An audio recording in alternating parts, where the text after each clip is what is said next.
Doctors call it a hallucination produced by a dying brain. But the people who come back from the edge of death keep describing the same thing, and it matches, detail by detail, what Gnostic teachers were writing 2,000 years ago. That is not a coincidence that medicine has a good answer for. Let's start with what the research actually shows. Raymond Moody, in his 1975 work, Life After Life, documented recurring elements across hundreds of near-death accounts.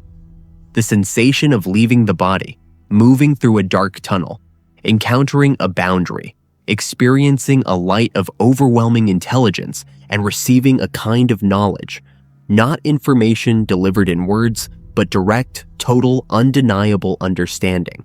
Subsequent researchers, including cardiologist Pim van Lommel, whose prospective study was published in the Lancet in 2001, found that roughly 18% of cardiac arrest survivors reported coherent, structured experiences during periods of confirmed clinical non-function, periods when the brain, by every measurable standard, was not producing conscious experience. That last detail matters. The Gnostics did not believe consciousness was produced by the brain. They believed the brain was a cage, the Apocryphon of John, Nag Hammadi. Codex, a Sethian text dated to the 2nd century, describes the material body as a construction of the Archons, the planetary rulers who shape the physical world in ignorance of the true divine light. The body was built, the text states, specifically to make the divine spark forget its origin. It was designed for forgetfulness. The soul imprisoned inside it does not remember the pleroma, the divine fullness from which it fell, because the architecture of matter was engineered to prevent that memory from surfacing.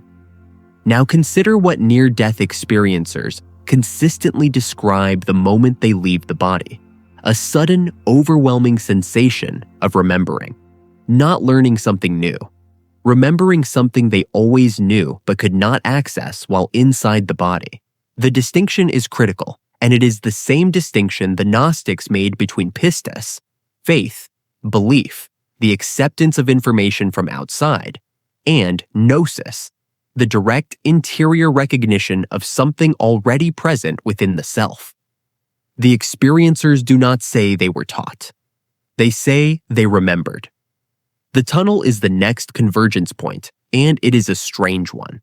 In the Sethian cosmological system, documented across multiple Nag Hammadi texts, including Zostrianus and the Three Steles of Seth, the soul ascending from the material world must pass through a series of spheres, each governed by an archon, before reaching the divine light of the true Father. This ascent is not peaceful by default.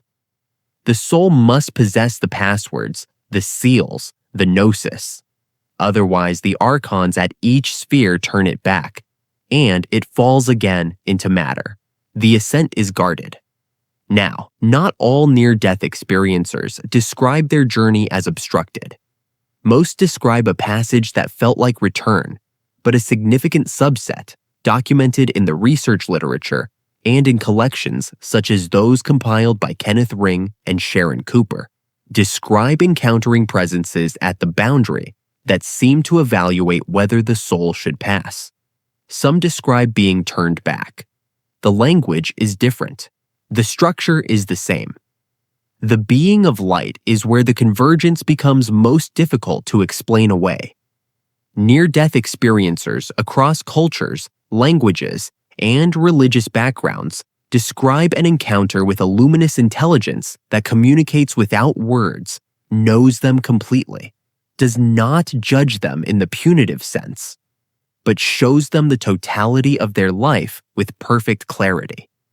They describe this light as home, as what they actually are at their core, stripped of the accumulated identity of the body and its history. In the Gospel of Truth, Nag Hammadi Codex attributed to the Valentinian school of the 2nd century, the divine is described not as a throne and a lawgiver, but as a light that knows each soul by name.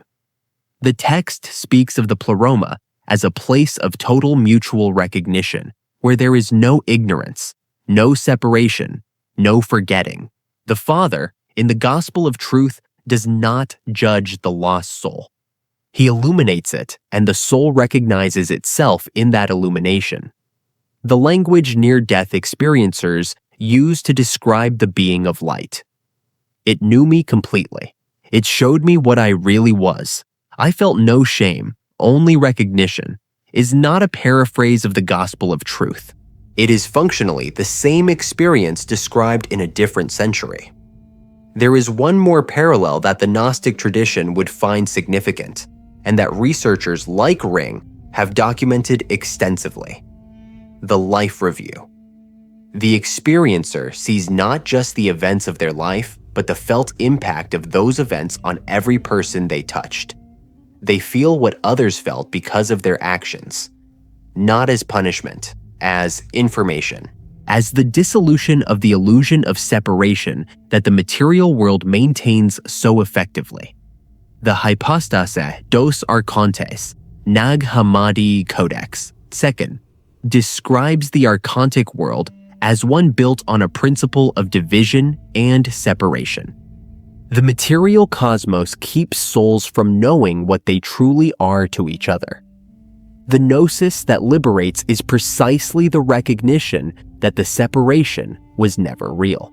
The life review that near-death experiencers describe is, in Gnostic terms, a temporary dissolution of the archontic veil, a direct encounter with the unified nature of consciousness that the material world is designed to obscure. None of this proves that the Gnostics were right about the cosmology. It does not prove that the Archons exist or that the Demiurge built a prison. What it does is ask a question that neither neuroscience nor conventional theology has answered cleanly. Why do people dying in cardiac units in 21st century hospitals come back describing a structure of experience that matches, in specific detail, a set of texts buried in the Egyptian desert in the 4th century and not read again until 1945? The Gnostics would say because the light they were describing is not historical. It is what you are when the cage opens. If something in that landed somewhere deep, share it with someone who has been asking the same questions without knowing these texts exist. Like this, if you want to keep going further in. And subscribe, because the map gets more detailed from here.